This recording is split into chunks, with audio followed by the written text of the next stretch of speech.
À coups de pinceau, de feutre ou de crayon, Delphine Mangeret prépare le tissage du prochain Tolkien.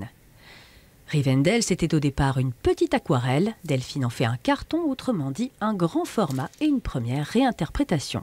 Pour la roche, ici cette grande façade fissurée qu'on retrouve ici. Donc là, je l'ai retravaillée en 4 valeurs. Et du clair vers le foncé, je recrée en fait cette impression de fissure dans la roche. Accentuer les couleurs, remodeler les volumes, en somme, il s'agit de relire une œuvre sans la dénaturer, une lourde responsabilité. On doute tout le temps en fait, c'est ça, on est toujours dans le doute. Mais voilà, il y a des moments où il faut faire des choix, il faut se dire non, c'est bien dans cette direction qu'il faut aller et puis il faut garder la direction pour que le projet soit cohérent. En fait, j'aurais aimé que ça coupe un peu plus entre celui-ci et celui-ci, ouais. Ah oui, tu voulais quelque chose de plus vif. Mais du dessin au fil, les couleurs se redéfinissent et pour trouver les tons justes, c'est un travail à 4 mains avec le teinturier. Et donc la matière laine, qui est une matière vivante, effectivement, les rendus ne sont pas tout à fait les mêmes.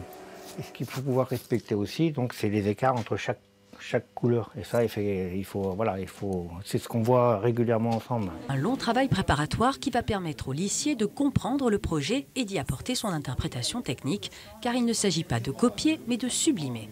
On se voit régulièrement. Oui, et oui, puis, il y a un suivi du travail qui est fait. Mais c'est vrai que le lissier a sa part, chacun a sa part. Oui. En fin de compte, le lissier a sa part technique. C'est lui qui fait une proposition de tissage. Un dialogue artistique qui donnera naissance d'ici quelques mois au Rivendell tissé, le 5e Tolkien de la cité.